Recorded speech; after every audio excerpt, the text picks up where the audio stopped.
Buenas, ¿cómo están? Continuando con lo que es el diagnóstico de los pacientes en ortodoncia, es que vamos a realizar posteriormente, una vez que ya hicimos análisis de modelos y de fotografías, con lo que es el análisis de las radiografías.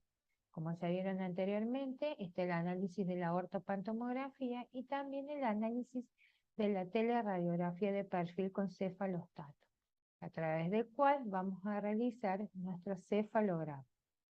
A través entonces, como dijimos, de la teleradiografía lateral craneal con cefalostato, que es aquel posicionador frontonasal con dos olivas a nivel de los conductos auditivos externos, que lo vamos a realizar con cefalostato porque de esta manera nos permite repetir nuevamente la toma de radiográfica en la misma posición, es que vamos a obtener entonces este estudio cefalométrico.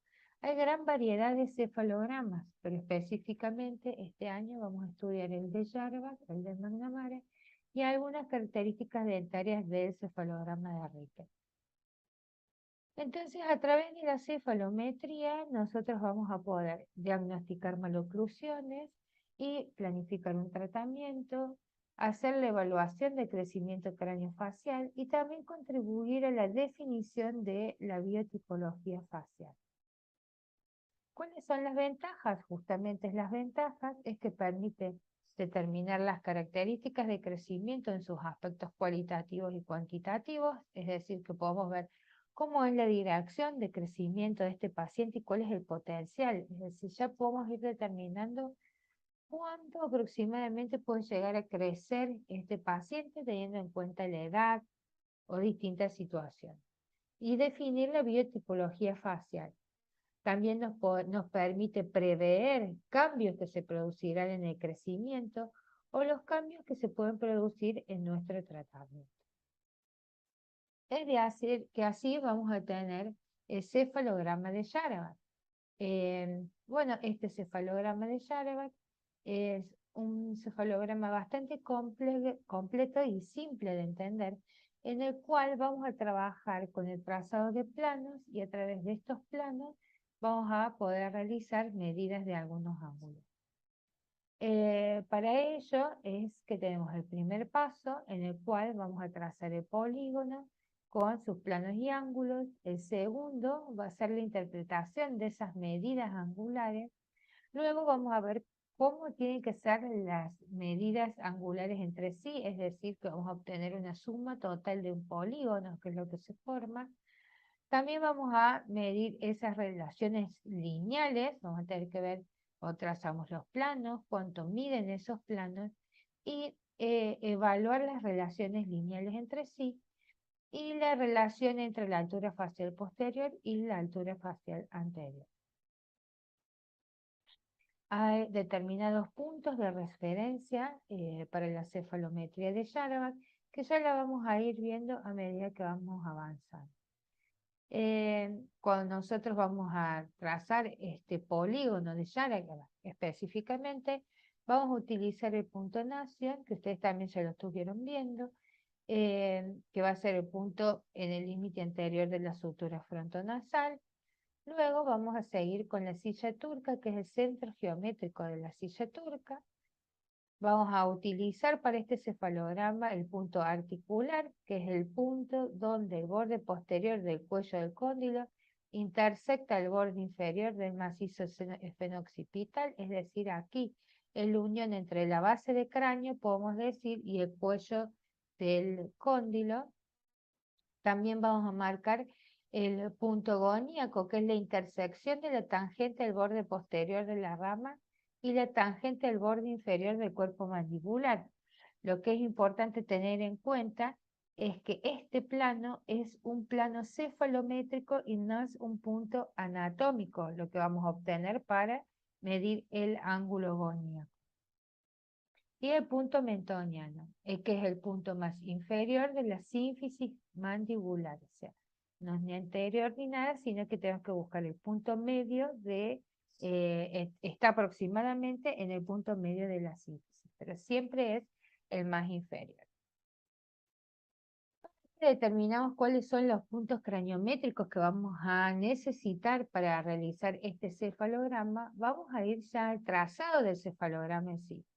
El primer plano que vamos a marcar es el silla Nation, es decir, que va a ir desde el punto silla turca a Nation, que esto nos va a determinar lo que es la base craneal anterior.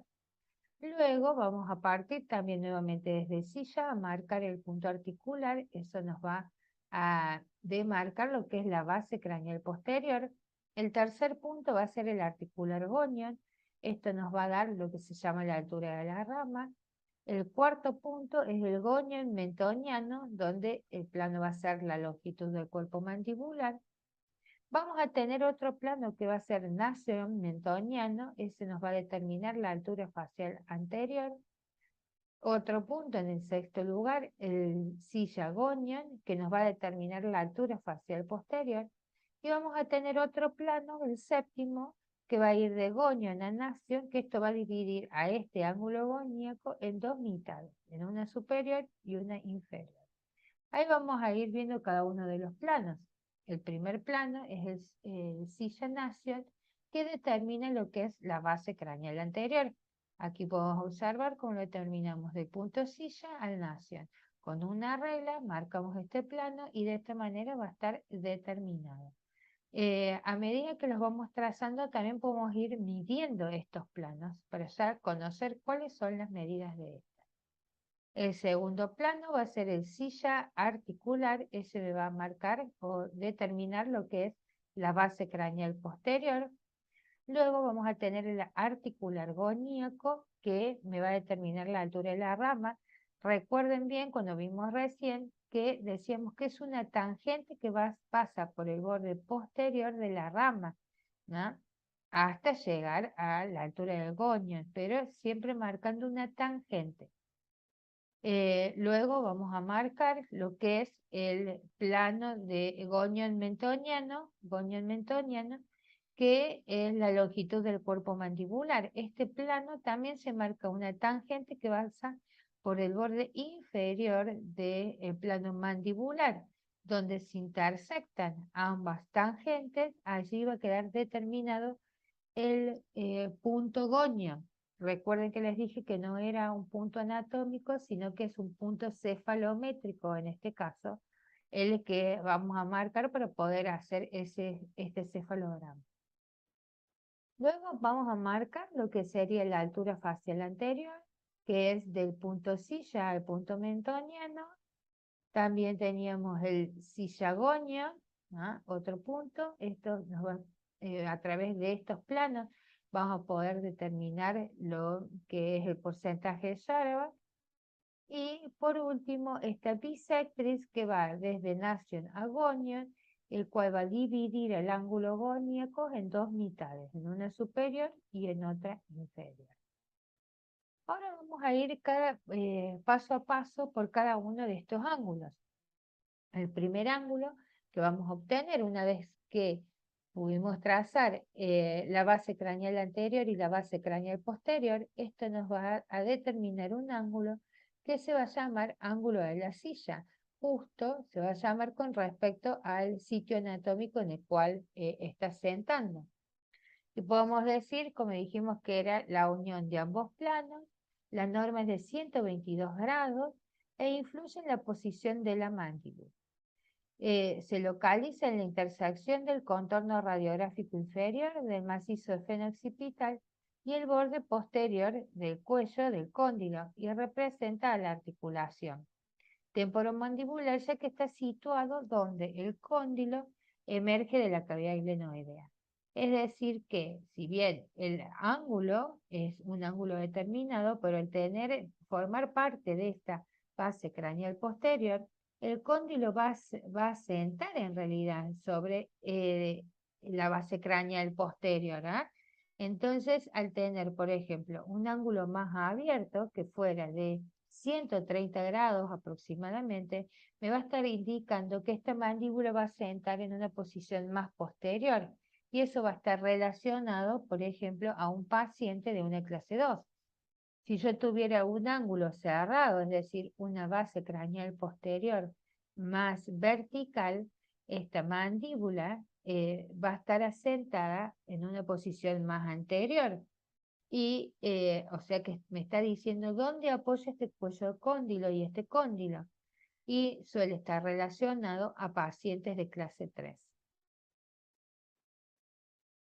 Aquí podemos ver entonces, fíjense, un paciente que tiene un ángulo de 112 grados, es decir, que está disminuida esta angulación, como tenemos una mandíbula que asiente en una posición anterior.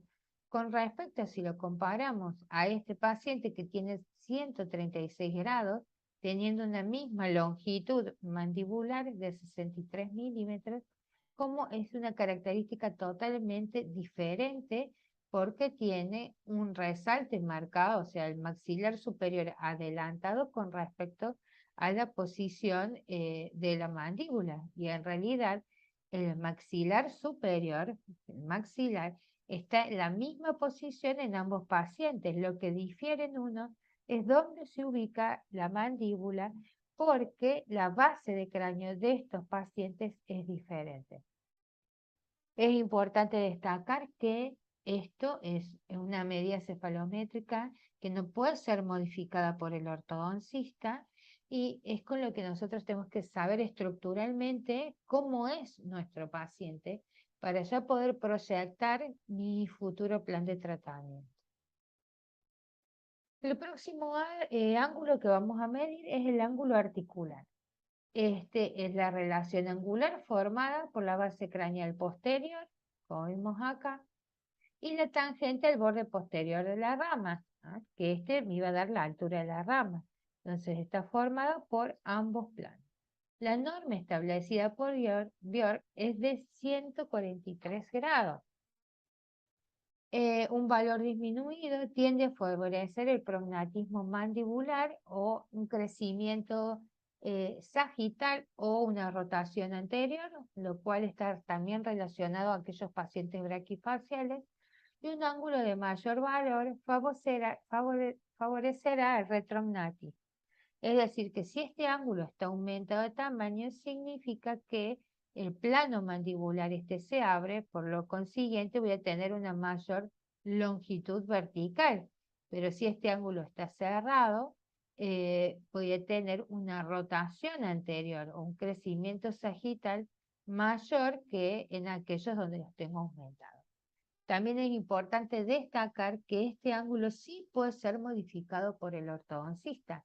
Por ejemplo, si yo tengo un ángulo articular muy marcado, tengo que observar cuál es la posición de los elementos posteriores, por ejemplo, los primeros molares, segundos molares, porque a veces pueden estar extruidos y extrusiones me aumentan este ángulo.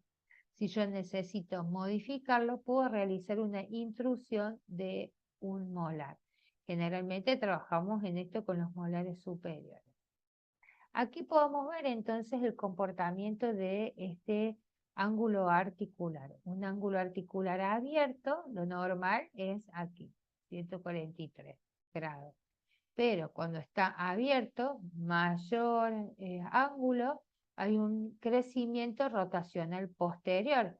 Esto significa que voy a tener mayor crecimiento vertical y al tener mayor crecimiento vertical, la mandíbula se posiciona también en una posición distal, es decir, que está relacionado a un dólico y a un paciente clase 2. En cambio, en aquellos pacientes donde este ángulo lo tengo disminuido, fíjense cómo hay un cierre de este ángulo y una tendencia a un crecimiento rotacional anterior. También puede haber una tendencia a una clase 3. Es decir, que si yo tengo un paciente clase 3 y que además es braquifacial, las manifestaciones clínicas que voy a tener van a ser muy marcadas. Esto no significa que todos los pacientes que sean dolicofaciales van a ser clase 2 y los que sean braquifaciales van a ser clase 3. No, tenemos que tener en cuenta que la clase 1, las clases 2 y las clases 3, o sea, las maloclusiones de Angle, que corresponden a 1, 2 y 3, pueden presentarse en pacientes dolicofaciales, mesofaciales y braquifaciales, ¿eh? Pero nosotros tenemos que conocer cómo es el crecimiento de nuestro paciente, porque con respecto a esto va a ser el tratamiento que le vamos a realizar esto. Si yo tengo un paciente que tiene una tendencia a un crecimiento rotacional anterior que sale muy fuera de la norma, lo que yo voy a necesitar seguramente con mi tratamiento es modificar este ángulo, abrir un poquito el eje de crecimiento de la cara para darle una mejor relación y un mejor equilibrio de sus tejidos, mejor funcionamiento también. Bueno, otro de los ángulos que tenemos es el ángulo goníaco, que está formado por las tangentes al borde posterior de la rama ascendente de la mandíbula, articular y gonial, recuerden que es la tangente, y lo que es la tangente al borde inferior de la mandíbula, que va de mentoniano a goníaco. Siempre estas tangentes van a determinar el punto goníaco. Bueno, la norma para Bjork es de 130 grados. Se lo va a analizar de dos maneras. O sea, yo voy a poder medir completamente este ángulo que tiene que medir 130 grados. Pero dijimos, recuerdan que marcábamos una bisectriz a este ángulo goníaco que iba de nación a gonio. Y así me va a determinar lo que es un ángulo goníaco superior y un ángulo goníaco inferior.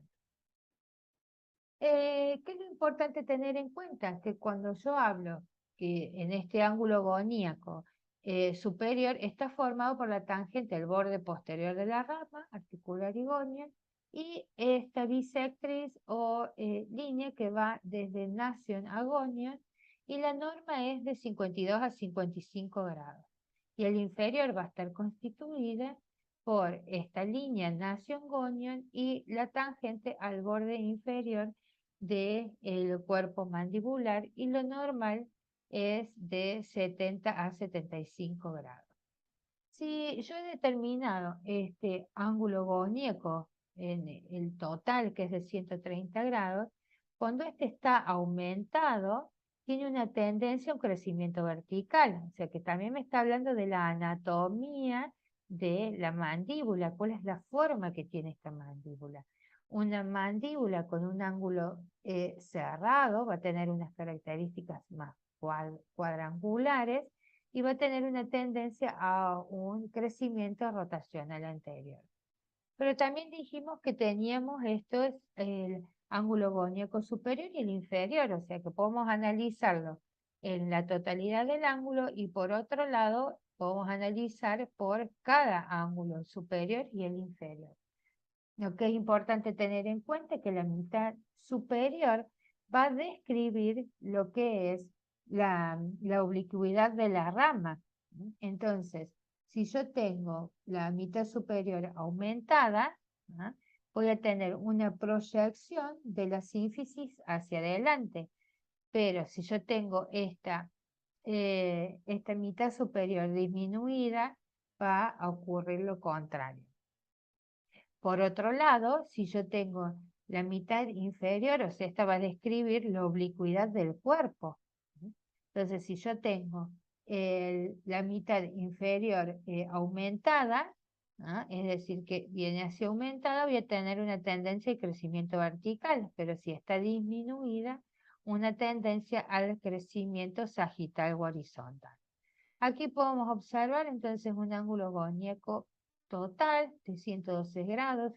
Fíjense la forma que tiene este ángulo comparado con uno de 146 grados, que es un ángulo abierto completamente.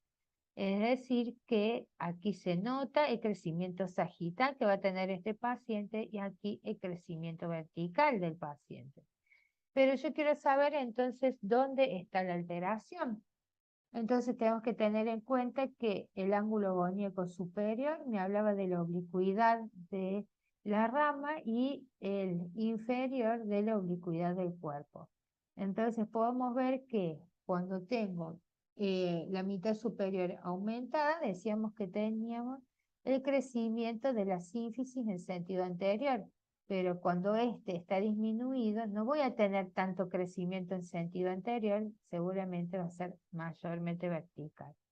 En cambio, cuando tenemos y hablamos de la mitad inferior, que dijimos es la oblicuidad del cuerpo, cuando lo tengo aumentado, fíjense aquí cómo se nota el crecimiento vertical que voy a tener. Obviamente que el crecimiento es hacia adelante y hacia abajo, o sea que en ambos casos, ya sea braquiodólico, facial, voy a tener un crecimiento hacia abajo y hacia adelante. Pero con respecto a sus características de biotipo facial, se van a ver más marcadas si el crecimiento es sagital o es vertical. Es por ello que algunas personas tenemos una forma más redondeada de nuestra cara, algunos pacientes tienen características bien verticales. Y dijimos que si tenemos la mitad inferior disminuida, va a tener una tendencia al crecimiento sagital y ya no tanto vertical. Bueno, una vez que ya hicimos la obtención individual de cada uno de los ángulos, vamos a hacer la suma total de todos los ángulos. Todos los ángulos, ya que esto se interrelaciona debido a que todos tienen lados en común. Se obtiene una resultante de la dirección de crecimiento y esta suma tiene una norma que debe ser de 396 grados más menos 6.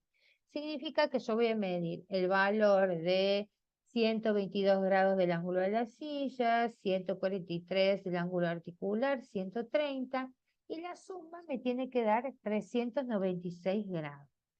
Si yo obtengo 196 grados, significa que tengo un paciente que tiene un crecimiento equilibrado, tanto en sentido sagital como en sentido vertical. Pero lo más factible es que no me dé justo 196. Entonces tengo esta desviación estándar, más menos 6 grados. Si la desviación está dentro de estos 6 grados, significa que tengo 402 y, por ejemplo, 400, entre 396 y 402, decimos que vamos a estar frente a un paciente mesofacial con una tendencia a dólico. Pero si la suma total va entre 396 y 390, decimos que estamos en un paciente que es mesofacial con una tendencia a braquifacial. Es decir, que cuando esta cifra disminuye, nos indica un crecimiento de la sínfisis en sentido anterior. Y cuando es mayor, el crecimiento se manifestará en sentido vertical. Aquí podemos observar entonces un paciente donde tiene la suma disminuida, ¿no?, de 396 a 380. Cuando ya salimos de esta norma, de la desviación estándar, y tenemos menos de los 390, ya es un paciente braquifacial, y es lo que podemos observar aquí. Puede ser que en realidad el único ángulo que tenga disminuido sea el ángulo goníaco y el resto estén normales o hasta estén aumentados. Pero es importante para nosotros conocer dónde está el problema, la situación y qué es lo que vamos a poder modificar y qué no. Por otro lado, tenemos este paciente que la suma de los ángulos dio 409 grados. Y podemos observar que, bueno, el ángulo goníaco está bien, está levemente aumentado el articular y está marcadamente aumentado el ángulo de la silla. Cada paciente va a tener su comportamiento individual y es por eso que es sumamente importante conocer y realizar el diagnóstico individual y específico para cada uno de nuestros pacientes. Una vez entonces que ya realizamos la suma de todas las medidas angulares y que hicimos la suma del polígono, que este es lo que se llama es el polígono de Jarabach, vamos a hacer la comparación de las medidas lineales. De que nosotros ya fuimos marcando los planos para poder determinar los ángulos y ahora vamos a medir esos planos y ver qué relación tiene un plano con respecto a otro.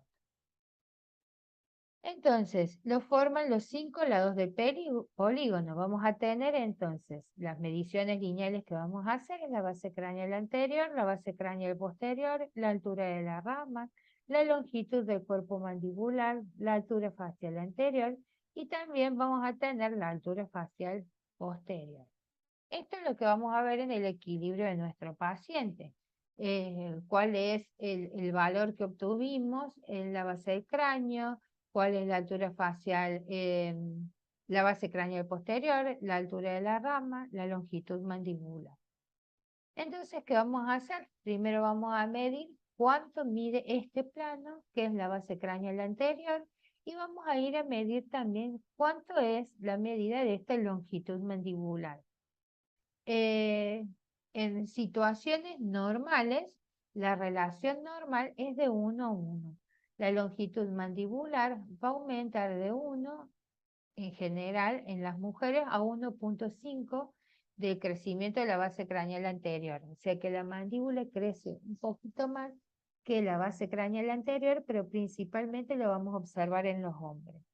Normalmente a la edad de 9 años, la base craneal anterior mide 71 milímetros, por lo cual la longitud mandibular a esa misma edad debería medir 71 milímetros. Significa que si yo tengo una base craneal anterior de 71 milímetros y una longitud mandibular de 60, por ejemplo, puede ser que estén en presencia de un paciente que tenga una clase 2. Pero si tiene 80, puede ser que ese paciente tenga una clase 3.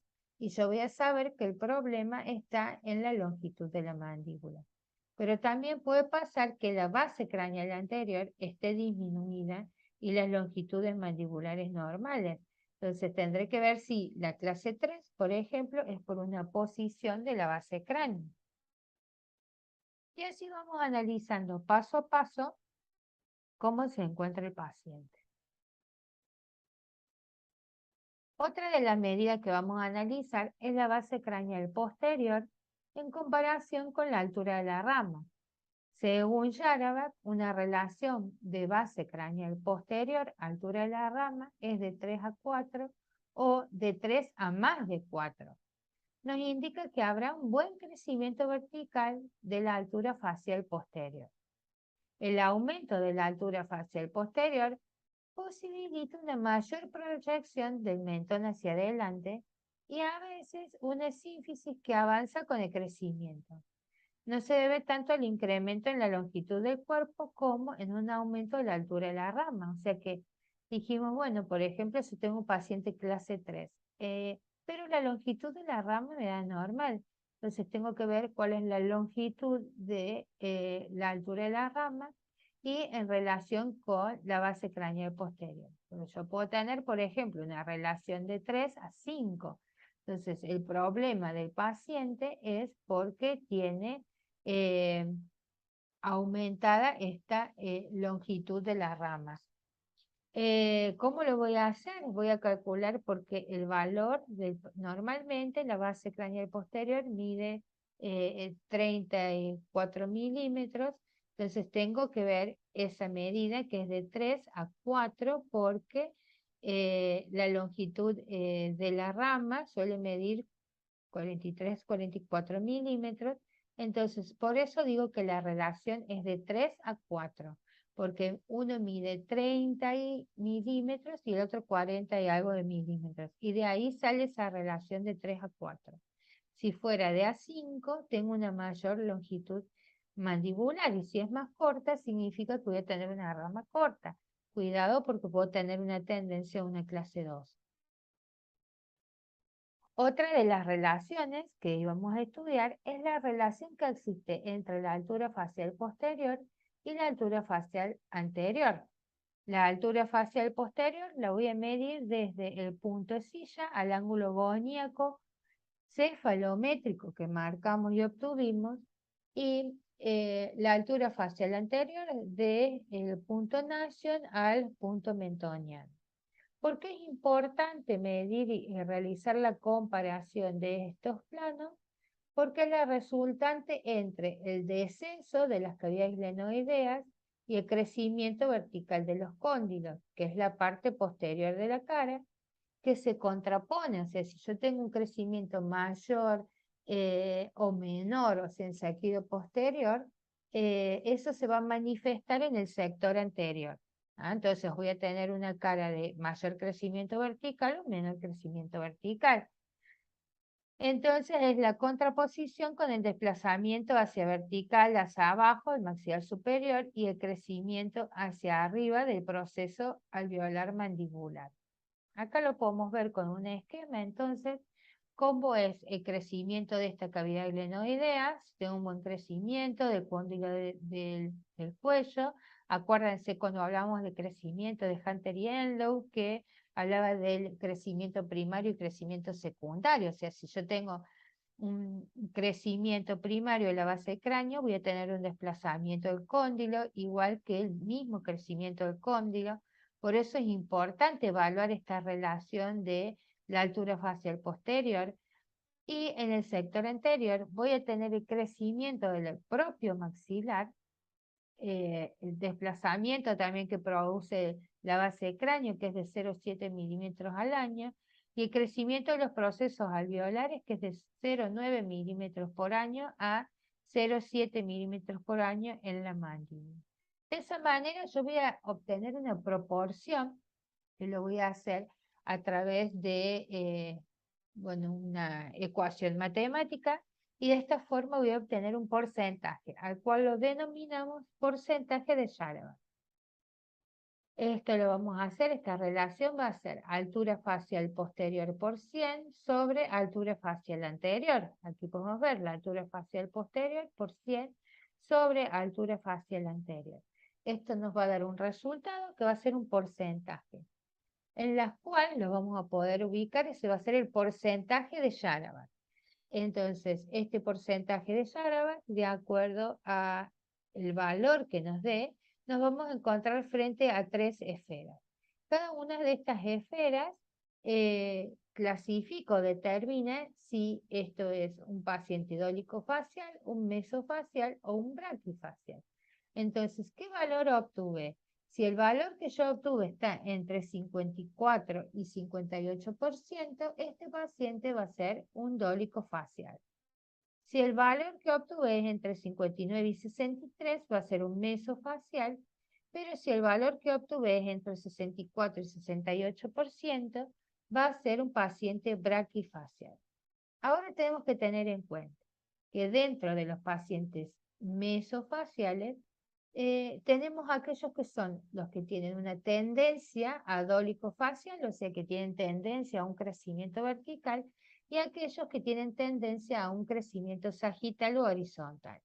Es decir, que si mi resultado dio entre 59 y 61%, el paciente va a ser un mesofacial con tendencia a dólico, y es aquel cuando decimos que esto se encuentra en las zonas grises.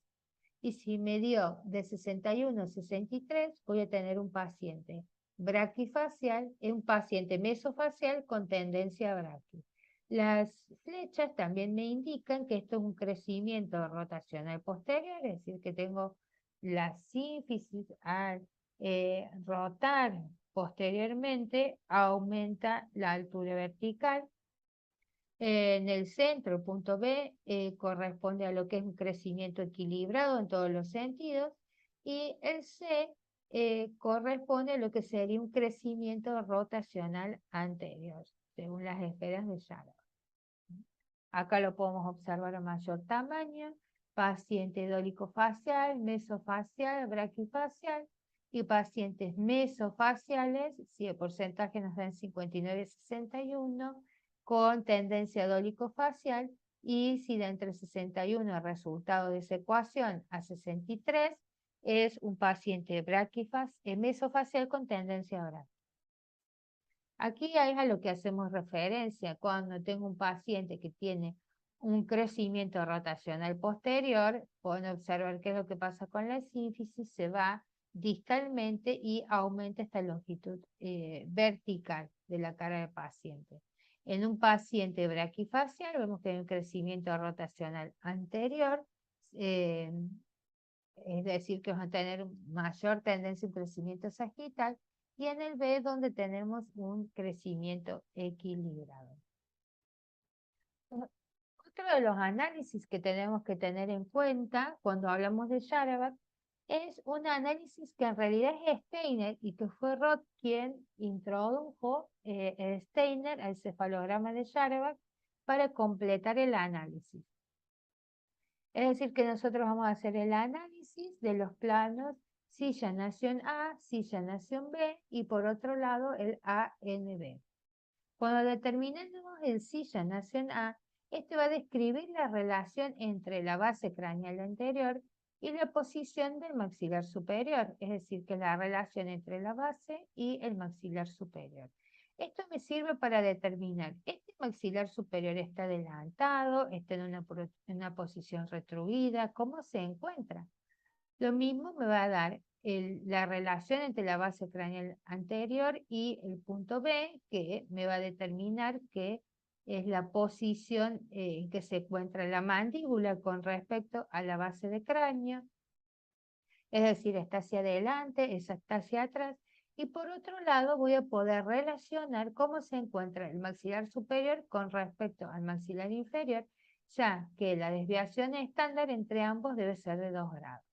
Cuando hablamos de cuál es el grado normal del plano del ángulo SNA, es de 80 grados más menos 2 grados. El SNB es de 78 grados más menos 2 grados y el ANB es de 2 grados. Es decir que, en general, como estamos viendo que el ANB tiene que ser de 2 grados, el maxilar superior tiene que estar 2 grados por delante de la mandíbula. Si este ángulo estuviese disminuido, yo tengo que fijarme cuál de estos está adelantado. A lo mejor el del maxilar superior está retruido, un ángulo retruido, un grado retruido con respecto a la mandíbula, o puede ser que, por ejemplo, cuando hablamos de la desviación estándar, si yo tengo un SNA de 80 y un SNB de 80, ambos están en la desviación estándar, pero no tengo el valor normal de 2 grados. Significa que mi mandíbula está adelantada con respecto al maxilar. Por otro lado, si fuera al revés, si yo tengo 78 el SNA y 80 el SNB, voy a estar en presencia de una clase 3 esqueletal, porque si bien ambos están dentro de la desviación estándar normal, porque dijimos 78 grados para el maxilar, la desviación es más o menos 2, está normal, está 2 grados hacia atrás con respecto a la norma, pero en su desviación estándar, y el 78 está 2 grados hacia adelante con respecto a la desviación estándar, no se respeta esta diferencia en ángulos entre el maxilar superior e inferior, que es de ANB.